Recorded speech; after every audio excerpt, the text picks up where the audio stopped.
So understood about this, like different types of proteins which are produced by biotechnology and the diseases they are used against. Okay. Then the next thing is, okay, you are aware about this industrial products or white biotechnology. सी इसके पहले हमने वो lesson किया था micro organisms और what was that introduction to microbiology, है ना. So microbiology and biotechnology इन दोनों का भी काफी एसोसिएशन है. We have seen lot of examples in microbiology which are also associated with biotechnology के माइक्रोब्स को यूज करके फर्मेंटेशन वगैरह करके, correct, we have produce lot of products. Okay, so that is also one of the examples of biotechnology over here. ठीक है, this is industrial products और white biotechnology. Okay, now what kind of product you are able to see over here. ये industry में कौन सा product बनते हुए दिख रहा है यहाँ पर.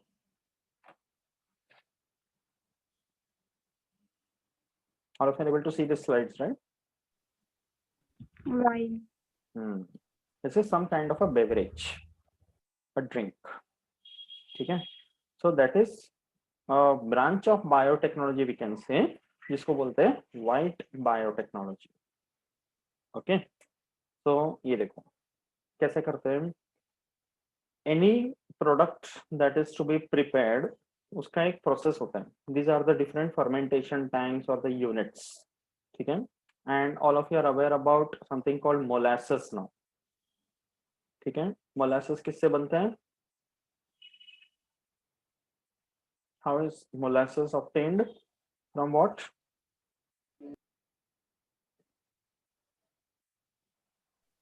Molasses is obtained from sugarcane का जो लेफ्ट ओवर रहता है yes, after removing the yes, juices. sugarcane residue. Okay, उसको molasses बोलते हैं. So from these molasses, okay, उसको collect करके पानी वगैरह ऐड करके उसको dilute करते हैं. ठीक है, that has got good amount of sugar content in it. फिर उसको ऐसे अलग अलग टैंक्स में पास ऑन करके they are fermenter tanks. Okay, ये सब फर्मेंटर टैंक्स होते हैं जिसमें constantly air is introduced. Air देने की वजह से we are giving them oxygen supply. So जितने माइक्रो ऑर्गेनिजम्स होते हैं they can use that oxygen and they will be bringing about fermentation. ठीक है, सो फर्मेंटेशन के बाद after good amount of fermentation has taken place we can let the things settle down. Okay, and then there is something called sludge which is produced. Sludge का मतलब है कि fermented product जो liquid है वो निकालने के बाद जो वेस्ट बच रहा है, that is called as the sludge. So that is taken out and used as a manure और अ कंपोस्ट. एंड जो एक्चुअल फर्मेंटेड लिक्विड है that is taken to the distillation column, purify करने के लिए, refine करने के लिए, and then there are different packaging unit, जैसे बॉटल्स में पैक करना है, टेस्टिंग वगैरह करना है, उन सब के लिए आगे पहुंचाया जाता है. So this is completely an industrial process. इसको बोलते हैं वाइट बायोटेक्नोलॉजी. ओके, बस इतना ही याद रखना है. There is nothing much given about this कि इंडस्ट्रियल प्रोडक्ट्स या वाइट बायोटेक्नोलॉजी किसको बोलते हैं करके. That is one application given for you. ऐसे बहुत सारे इंडस्ट्रियल प्रोडक्ट्स है which can be produce, not only this beverage, any other economically important products also. कि अगर सेल्स में से हमें कोई सेकेंडरी मेटाबोलाइट्स एक्सट्रैक्ट करना है, कोई दूसरा प्रोटीन्स है जो एक्सट्रैक्ट करना है, कोई केमिकल्स है, एंजाइम्स है, तो for all of them they are industrially obtained by white biotechnology. Getting it? But इसमें यूज होता है माइक्रो ऑर्गेनिजम्स. ठीक है, ओके. देन ये भी हमने माइक्रोब्स के लेसन में देखा है. Biotechnology and environment, you remember we have discussed about sewage treatment plant. There are some examples which are overlapping है जो हमने already microbes के lesson में देख चुके हैं. All of you remember sewage treatment plant?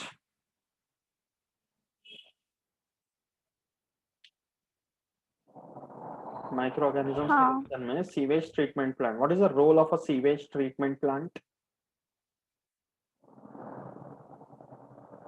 क्या होता है sewage treatment plant में?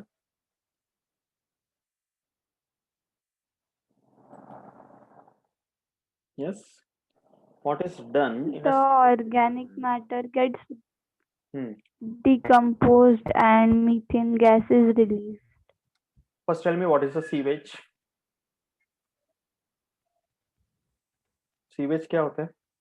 The waste from bathrooms and basins. The waste released from bathrooms, toilets and wash basins, even kitchen drainage जो होता है उन सब वो जाता है सब सीवेज में. तो सीवेज में क्या करना होता है? Why sewage treatment necessary? I want everybody to answer यार, कम ऑन. मौन व्रत धारण किया सबने? बोलो, अनम्यूट करके बोलो. You have already learn this.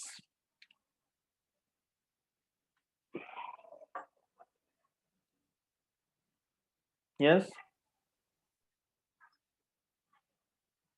Diksha, tell something.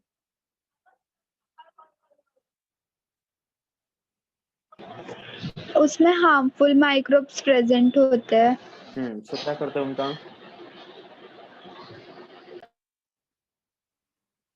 What do we do with those harmful microbes? तो उन्हें destroy Yes.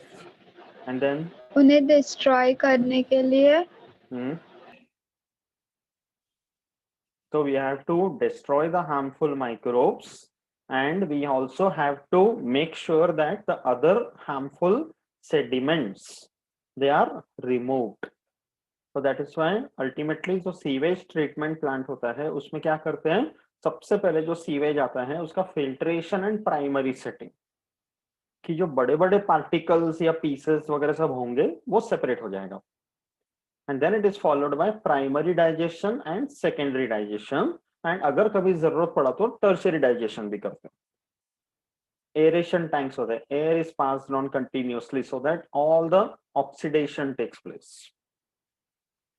Getting it? Digestion of the sewage by aerobic microorganisms, कि जो भी सीवेज है जिसमें जो ऑर्गेनिक मैटर है, अगर माइक्रो ऑर्गेनिजम्स उसको डाइजेस्ट करके ब्रेक डाउन करके हार्मलेस कंपाउंड्स बना सकते हैं तो that is done in this tank. ये उसी तरह के टैंक्स है जिसमें कंटिन्यूअसली एयर भी पास ऑन किया जाता है. And then after secondary digestion if nothing is left which can be digested further, तो वो जो स्लज है वो निकालकर एज अ कंपोस्ट यूज कर सकते हैं. And what ever by further digestion when the biogas is obtained वो भी अलग से निकाल के यूज कर सकते हैं. And then this water which is less harmful is then released into the water bodies. That is called sewage treatment. तो ये भी टेक्निक डेवलप हुआ है बायोटेक्नोलॉजी की वजह से, कि we are using microorganisms and we have reduced the harmfulness of the sewage, the toxicity of the sewage. Have you all understood this? Yes, everyone. I don't want people sitting quiet throughout the lecture. बोलते रहो, unmute करो, say a yes or a no. Everybody. ठीक है? Okay. ऐसा नहीं होना चाहिए कि बस मैं लैपटॉप का शक्ल देख के बोले जा रहा हूँ लगातार. Okay. Now when you're talking about biotechnology and environment, एक और वर्ड जो हमने पहले भी देखा था, that was something called bioremediation. You remember this? We had learned in that microorganism lesson, as well as in 9th standard also you have learned about this. Microbes के जो lesson 9th में था, useful and harmful microbes, right?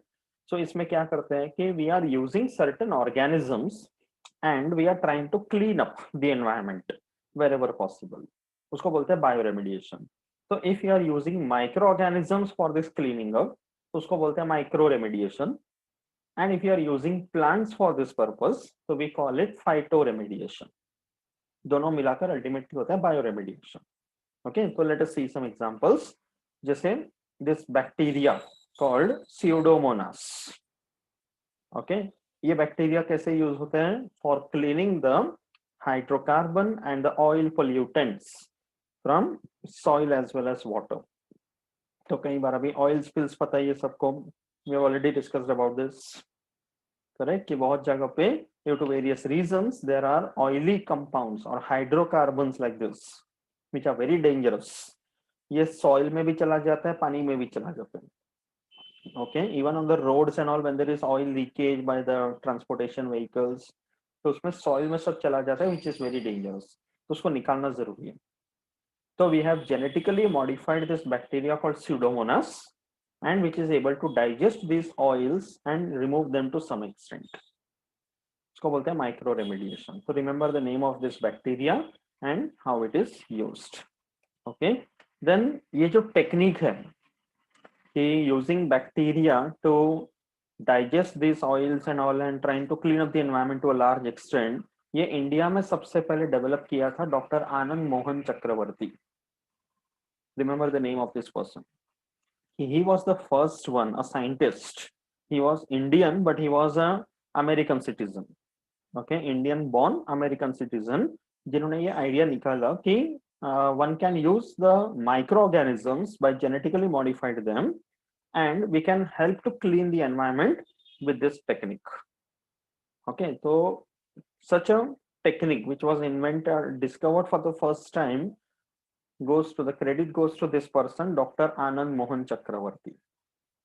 Okay, so yeah, ये नाम याद रखने में ज्यादा डिफिकल्ट नहीं होगा. डॉक्टर आनंद है यहाँ पर, ठीक है, आनंद मोहन चक्रवर्ती. ठीक है, तो ये याद रखना है. Very good credit for him. Understood this everyone? Okay, this are all given in your text book. ठीक है, उसी में से निकाला मैंने. Then similarly, let us see some more examples of different plants or other organisms which can remove certain harmful compounds from the soil. जैसे ये एक फर्न है, a Pteridophyta, okay, जिसका नाम है Pteris vittata. Remember the name. This plant or this fern very commonly found, gardens वगैरह में grow करते हैं. कभी देखा है ये plant like this? Have you all seen this plant? Everyone? नहीं. It's a fern. इसके लीव्स एकदम टिपिकल है, बहुत कॉमनली यूज किया जाता है गार्डन्स में ऑर्नामेंटल फीचर के लिए. But this is capable of absorbing arsenic from the soil. ये हैवी मेटल है arsenic. There are many heavy metals which you can find in the soil. कोई भी रैंडम सॉइल का सैंपल लेकर अगर हम लोग एनालिसिस करेंगे ना, you will find lot of heavy metals in it. Zinc, lead, chromium, arsenic, okay, manganese, ये सब जो मिलता है ना सॉइल में, these are very heavy metals. And ये प्लांट्स के अंदर अगर चला जाते हैं, specially the cash crops that we have, तो वो ऑर्गेनिजम्स में ट्रॉफिक लेवल्स पे भी जा सकते हैं. That is very dangerous. Okay, तो उसको निकालते रहना जरूरी है. So we can grow such plants which can uptake them from the soil and remove it from the soil. Okay, दूसरा एग्जाम्पल है genetically modified variety of Indian mustard. राय का जो प्लांट है, सरसों बोलते हैं ना इसको, मस्टर्ड को. तो इंडियन मस्टर्ड का एक जेनेटिकली मॉडिफाइड वैरायटी है. This can absorb selenium from the soil. तो you have to remember these examples कि कौन से प्लांट्स या कौन से ऑर्गेनिजम्स हैं जो क्या एब्सॉर्ब कर सकते हैं सॉइल में से. ठीक है, Pteris vittata absorbs arsenic and genetically modified Indian mustard will absorb selenium. Okay, similarly दूसरा जो एग्जांपल है वो है अपना common sunflower, Helianthus annuus. This can absorb uranium as well as arsenic. Uranium देखो रेडियो एक्टिव एलिमेंट है, तो अगर सपोज कहीं पे यूरेनियम के माइंस है या उसका वेस्ट डिस्पोजल हो रहा है, तो one can grow sunflowers there. तो to some extent it will be able to reduce the amount of uranium in that region. ठीक, क्लीनिंग अप हो गया. इवन आर्सेनिक जो है वो सॉइल में मेनली कहाँ से आता है पता है? wherever there is a plastic manufacturing industry. Plastic manufacturing industry के सॉइल में, उसके आसपास के सॉइल में या जहाँ पे उसके एफ्लुएंट्स रिलीज हो रहे हैं, आर्सेनिक होने के फुल चांसेस है. तो around that one has to avoid the increase of the arsenic in the soil. ठीक है, then you have, there is a bacterium which is called Deinococcus radiodurans. This is how the bacteria looks. Okay, एक word आता है यहाँ पर जिसको बोलते हैं एक्सट्रीमोफाइल. एक्सट्रीमोफाइल का मतलब है कि specially this are bacteria which can survive in very very unnatural conditions. ऐसे जगह पर जहाँ पे हम लोग को लगता है कि यहाँ कोई लाइफ पॉसिबल नहीं है. It can be very high temperature or extremely low temperature. और may be too much amount of chemicals, जैसे वॉल्केनिक रीजन्स में, ऐसे जगह पर जहाँ पे लाइफ नहीं पॉसिबल है, कुछ बैक्टीरिया के स्पीशीज है जो वहां भी सर्वाइव कर लेते हैं। They are so highly adaptive. This is one of them. उसको बोलते हैं एक्सट्रीमोफाइल, बिकॉज एक्सट्रीम एनवायरमेंट में सर्वाइव कर लेते हैं। तो this is one bacterium you should know, Deinococcus radiodurans. ये हाईली रेडिएशन रेजिस्टेंट ऑर्गेनिज्म की जो हार्मफुल रेडियो एक्टिव रेडिएशंस हैं, ये उससे भी सर्वाइव कर लेते हैं। इमेजिन सच अ रेजिस्टेंट बैक्टीरिया। तो ऐसा बैक्टीरिया को हम लोग कहाँ यूज कर सकते हैं? इसको और जेनेटिकली मॉडिफाई करके we can use to absorb the radiations from radio active debris. तो जो न्यूक्लियर पावर प्लांट्स है, you have seen that in the other lesson. Nuclear power plants हो गया, जिसका वेस्ट वगैरह डेब्री डिपॉजिट करना होता है, जिसका बहुत बड़ा चैलेंज है वो कि न्यूक्लियर वेस्ट को कहाँ डिपॉजिट करें। तो in such places, in order to reduce the amount of the radiations, we can make use of this such bacteria. बहुत ही रेजिस्टेंट है।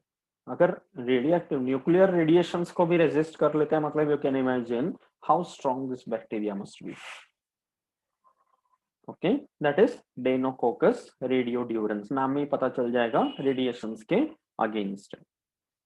Understood this everyone? Yes. And then there are other plants which are हाँ simply used in phytoremediation, जैसे अपना common alpha grass करके है, ये green manure के लिए भी यूज करते हैं। ओके, क्लोवर प्लांट है, ठीक है, and the rye plant. Such plants are also used in phytoremediation. तो जहाँ कहीं पे बेयर सॉइल है जिसमें हेवी मेटल्स वगैरह हैं, तो one can grow these plants and reduce the amount of pollutants और हेवी मेटल्स। ठीक है, ये सारे एग्जांपल्स याद रखना है। That's why I have restricted to only those examples which are given in your book. उतना ही लर्न करते जाओ, ठीक है? Okay, then coming to something called food biotechnology. This is not much different, we have already seen this.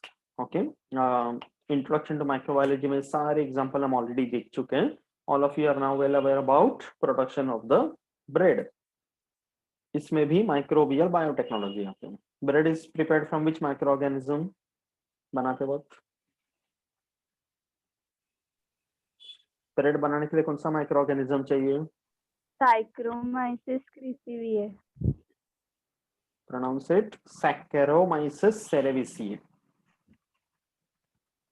Okay, Saccharomyces cerevisiae, that is yeast. ठीक है, then wine also, you know, which plant is taken from which the wine is prepared? Grapes. Grapes, or it can also be which other fruit source? And कौन सा micro organism लगता है wine बनाने के लिए? Sir wheat. Wheat में से barley बनाते हैं, आई मीन सॉरी बियर बनाते हैं। Okay, it is also an alcoholic beverage, but wine के लिए most commonly use is grapes and apples. Apple के वाइन बनते हैं, ठीक है। Beer is another thing. Okay, and इसके फर्मेंटेशन के लिए कौन सा माइक्रो ऑर्गेनिज्म यूज करते हैं for wine and all?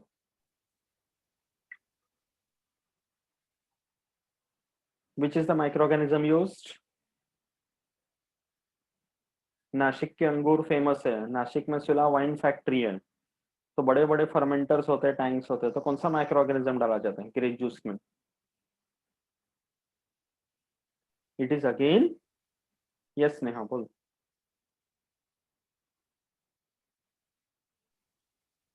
It is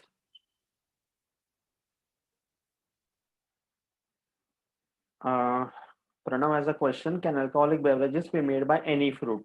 Not any fruit, but depends upon the taste and all. The most preferred one is grapes and apple. Okay, उसके अलग अलग varieties वगैरह होते हैं, but here also for the fermentation yeast is required. Okay, then dairy products हमने बहुत सारे example देखे, yogurt is one of them. Okay, for any dairy product the microorganism used is lactobacillus. ठीक है, then you have cheese. चीज के भी अलग अलग टाइप्स देखे थे, याद है? विच was the cheese which was suppose to be the most hardest one? क्या नाम था उसका?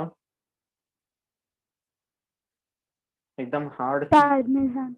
एग्जैक्टली, पार्मेसियन चीज, है ना? वो मोज़रेला चीज वगैरह अलग अलग नाम हमने देखा था, right? And then you have vinegar.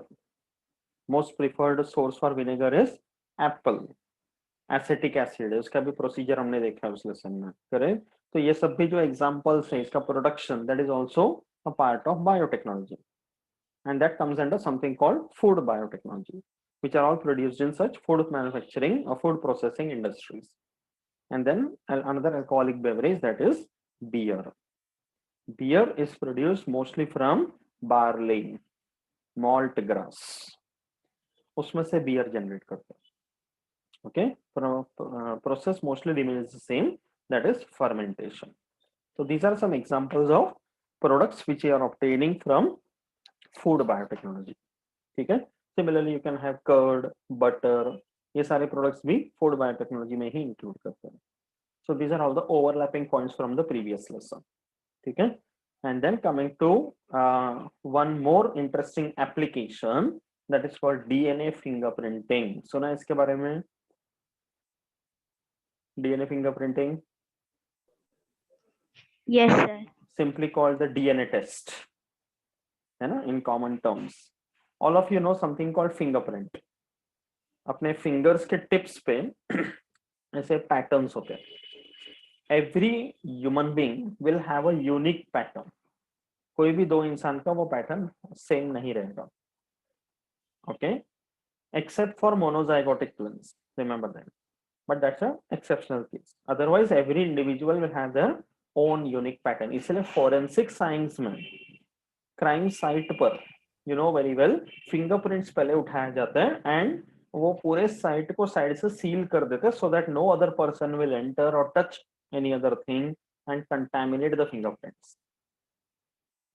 All of you must have seen this in many TV shows and movies. Yeah, बोलो.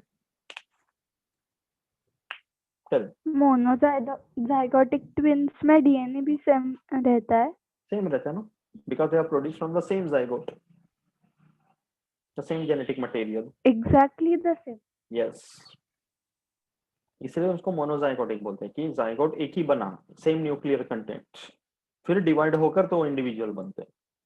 But it's the same genetic stock. They are clones of each other, you can say. Okay. So crime site पे, forensic site पे, whenever the DNA is taken out, कि वहां पे क्या करना होता है? सी किसी भी तरह का क्राइम हुआ है and the main aim is what, कि इन्वेस्टिगेशन करके कल्प्रिट को पकड़ना है. तो फॉर दैट बायोलॉजिकली या biotechnologically how we can do it, कि वहां पर क्राइम साइट पे उस कल्प्रिट का कोई ना कोई बायोलॉजिकल मटेरियल तो रह गया होगा. Like most often it is the case, it can be any skin का पोर्शन और सम हेयर और any other body fluid, some blood. In a rape case it can be sperm, the semen. Okay, so ऐसे cases में ये samples वहां से उठाना जरूरी है. So they minutely observe the crime site and collect whatever sample is available. Even a very tiny amount is enough. कि for example कोई murder case हुआ है, okay, so the person who was killed was trying to save himself or herself, तो उसके nails में culprit का skin के pieces रहेंगे या बाल उखाड़ के try किया रहेगा, something like that. Okay, या फिर so struggle वगैरह हुआ रहेगा तो blood होगा, तो that will contain some living cells जिसमें से डीएनए को निकाल सकते हैं. And we all know very well कि एनी इंडिविजुअल, उसके सोमैटिक सेल्स, पूरे शरीर के सारे सोमैटिक सेल्स एक जैसे ही होंगे.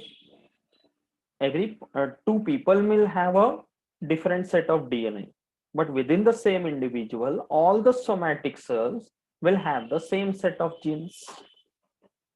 तो अभी इस प्रोसेस का, डीएनए फिंगरप्रिंटिंग का प्रिंसिपल क्या है कि every individual will have a DNA sequence. All of you are aware about the Watson-Crick model of DNA, where DNA contains 4 nitrogenous bases A, T, C, G. First lesson में हमने पढ़ाई चीज, correct? So A, T, C, G के permutation combination से एक sequence बनता है. It can be thousands of basis long, but जो सीक्वेंस बनता है वो हर एक का अलग रहता है। उसमें भी एक स्पेसिफिक पार्ट है सीक्वेंस का जिसको बोलते हैं VNTR। इससे ज्यादा डिटेल में नहीं जाते because you have to learn a lot of basics for this. उसको एक VNTR करके बोलते हैं, variable number of tandem repeats. ये जो पार्ट है सीक्वेंस का, unique sequence, this is unique to every individual. Okay, तो उस इंडिविजुअल का ये यूनिक सीक्वेंस को आइडेंटिफाई करना हमारा काम है बाय DNA टेस्ट।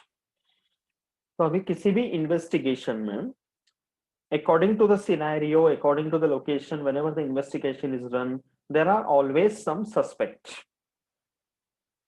3 या 4 कोई सस्पेक्ट्स होते हैं कि इसने शायद किया होगा करके। तो अगर सस्पेक्ट है सामने तो उस सस्पेक्ट का कोई भी सेल निकालकर DNA निकाल सकते हैं। The person is still there, blood sample लिए, DNA टेस्ट करवा दिया, और साइट में जो भी हमें को सैंपल मिला है उसमें भी DNA का मटेरियल है। तो if one of the suspects is the culprit, तो उसका VNTR और साइट पे मिले हुए सैंपल के DNA में जो VNTR है वो मैच होना चाहिए, वो किसी और के साथ मैच होगा ही नहीं। So by carrying out a sequence of steps, DNA fingerprinting के कुछ स्टेप्स होते हैं। कलेक्शन ऑफ सैंपल, फिर restriction digestion, okay, followed by electrophoresis, फिर ऑटो रेडियोग्राफी, सदर्न ब्लॉटिंग, ऐसे अलग अलग टेक्निक्स होते हैं, वो डिटेल्स पे नहीं जाते, बट ऐसे अलग अलग सारे टेस्ट करने के बाद we are able to get that sequence. जैसे एक्सरे का रिपोर्ट देखते हो ना तुम लोग, उसी तरह के ऑटो रेडियोग्राफ बनते हैं जहाँ पे सीक्वेंस आता है। तो वो सीक्वेंस को सस्पेक्ट्स के सारे अपने अपने सीक्वेंस के साथ मैच करके देखना, जिसके साथ मैच हो गया that person is the culprit, and ये गलत नहीं हो सकता। Nobody can challenge this, nobody can even manipulate this। जो हाथ के फिंगरप्रिंट्स होते हैं वो मैनिपुलेट कर सकते हैं। वहां पे कल्प्रिट कभी कभी इतने शाणे होते हैं कि वहां पे क्राइम करने के बाद वो सब मिटा देते हैं, साफ कर देते हैं, तो वहां से फिंगरप्रिंट चला जाता है। But this can not be manipulated. That is what is DNA test. And DNA test को यूज करते हैं इवन फॉर पैटर्निटी डिस्प्यूट्स, कि there is one mother who is having a child and the mother is claiming कि ये child का father एक so and so person है करके। तो father might deny due to some reasons, अगर वो फादर है लेकिन एक्सेप्ट नहीं कर रहे हैं, तो DNA टेस्ट विल वेरीफाई कि ये उसी का बेटा है करके। तो उसको पैटर्निटी डिस्प्यूट्स करके बोलते हैं। तो ऐसे बहुत सारे केसेस में बायोटेक्नोलॉजी के थ्रू डेवलप किया हुआ ये टेस्ट यूज होते हैं in order to match the people. That is called as DNA fingerprinting. It is also called as DNA profiling. Doctor Alec Jeffrey करके यूएस का, उन्होंने ये टेक्निक पहले डिवाइस किया and very commonly use. India में बहुत सारे फॉरेंसिक लैब्स में ये सब टेस्टिंग वगैरह करते हैं, but there is one institute in India called the Center for DNA Fingerprinting and Diagnostics, CDFD, which is located at Hyderabad. This is one of the premier institutes जहाँ पे DNA fingerprinting के सारे facilities बहुत अच्छे से available है, and there are experts who are working. So you have to remember the name of the institute, the Center for DNA Fingerprinting and Diagnostics, CDFD at Hyderabad. So you can imagine कि कितना बढ़िया institute है and कितने सारे लोग यहाँ काम करते होंगे, तो करियर अपॉर्चुनिटी में कितना अच्छा चीज है। DNA टेस्ट करने का जो सीक्वेंस है, अगर वो प्रैक्टिकली सीख गए बहुत अच्छा से, तो one can easily get good jobs in such institutes. There are people required to work. काम वही करते रहना है, सैंपल अलग अलग आएंगे, doesn't matter, it's only DNA। Understood this everyone? Okay, so based on this, अभी तक जितना भी हमने इस लेसन में डिस्कस किया है, quickly answer some questions. Just last 9 minutes are remaining. Answer कर दो, then we can stop for today. Ready everyone? Yes. Okay, ठीक है। First question on the screen, बोलो। Everybody, I want unmute and tell फटाफट। I don't want just 1 or 2 people answer. Arsenic. Terrace Vitata can absorb dash from the soil. बोलो। Answer is? Arsenic. Answer is arsenic. I'm telling everybody should unmute and answer. Mrinal, Prachi, कोई जवाब नहीं दे रहे हो। Diksha, everybody means you all are here. Classroom में कैसे सामने पूछता हूँ तो सब लोग उछल उछल के आंसर देते हैं पॉपकॉर्न की तरह, तो I want that same thing here. Yes, next question. Edible vaccine production were first tried for the production and consumption in dash crop. बोलो। Potato. Potato. Yes everyone, answer is potato crop. Edible vaccines potato पे try किया था ना। Next, the proteins group which are used against viral infections are called, Interferons. Interferons. it is interferons. Correct, very good. Next, if you are not answering, it is not my problem, okay? You are missing out on opportunity, I'm telling you this. Cattle. Rinderpest disease occurs in dash. It is cat. Cat. Cattle. बोलोगे तो भी चलेगा, mistake करो, I don't mind, but I want you to attempt. That's the way you will learn. Getting it? Don't miss such opportunity. ये question answer बीच बीच में ऐसा इसीलिए रखता हूं मैं, so that it becomes an interactive session. Next, this should not go wrong. Hyderabad. Hyderabad. Yes, Center for DNA Fingerprinting Diagnostics. ठीक है? Because this kind of ये सब कुछ तुम लोग के टेक्स्ट बुक का ही है, nothing extra I'm giving you. तो एग्जाम में भी पॉसिबल है ऐसे क्वेश्चन, राइट? यूजफुल है ना ऐसे बीच बीच में क्वेश्चंस रखता हूं तो? हाँ. बोलो। In the story of making the cloned mammal Dolly, the Scottish blackface was the dash donor. Cytoplasm. Cytoplasm. Cytoplasm. Sure? हाँ. Correct. It was actually the egg donor. Egg और cytoplasm दोनों ही correct है देखा जाए तो. There was some mistake, मैंने दोनों डाल दिया ऑप्शन में because egg cell उसका लिया था ना.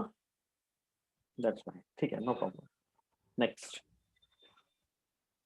Dash plant can absorb uranium and arsenic from the soil. Sunflower. Sunflower. It is Sunflower.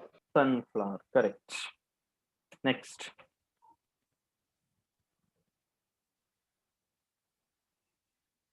Food biotechnology involves the production of, Wine. it is wine. Correct. Next. Somatostatin is a protein produced using biotechnology which is used to treat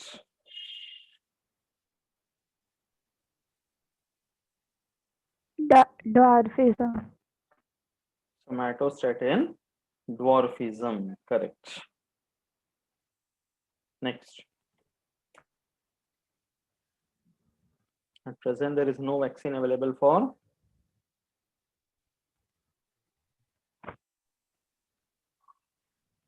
Malaria. yes, others.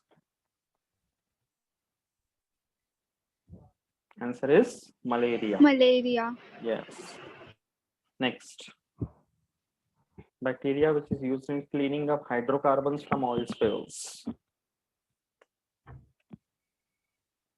Pseudomonas. Pseudomonas. Yes, it is Pseudomonas. Correct. And the last one.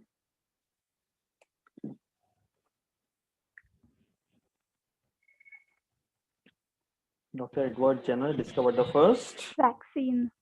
is vaccine. Correct. Vaccine. Vaccine was against which disease by Dr. Edward Jenner? Smallpox. Correct. Smallpox disease. Okay. So till here we have completed applications of biotechnology. अभी इसके बाद जो lesson का last एक part बचा हुआ है, that is the improvement in the development of agriculture in India. ठीक है, तो उसमें अलग अलग एस्पेक्ट्स आएंगे and that will be the end of the lesson. तो एक और सेशन में अपना ये लेसन कंप्लीट हो जाएगा. ठीक है. So how do you find this lesson now? समझ में आ रहा है एक एक चीज? Yes everyone? डिफिकल्ट लग रहा है किसी को? कुछ है पढ़ने के लिए, बहुत कुछ है, एग्जांपल्स है, याद रखना है, but that is something given nicely. That's the reason I have tried to include as many pictures and all possible so it makes you remember better. ठीक है. तो इसको स्टार्ट करो पढ़ने का. We started all the way from cell biology. You know ये काफी बड़ा लेसन है. ठीक है. And there are too many example, this one and microbes both. And मैं एक ऑनलाइन टेस्ट तैयार करूंगा जैसे पहले किया था वैसे. इंट्रोडक्शन टू माइक्रोबायोलॉजी के सिर्फ examples. Is that okay? Only मतलब एग्जांपल्स माइक्रोब्स ना. माइक्रोब्स के. Yes. Introduction to microbiology only the examples. तो पूरे लेसन में से कौन से माइक्रो ऑर्गेनिज्म कहाँ Sir. यूज करते हैं, whatever is given in your text book. या बोलो. 17th जो संडे है उसको 3 लेसन की टेस्ट होगी ना. Yes, yes. 17, that's a Sunday next week. Lesson number 4, 5, 6. ठीक है. And Pranav, you have not yet given me the previous one. Lesson number 1, 2, 3 का टेस्ट अभी तक नहीं भेजा है मुझे.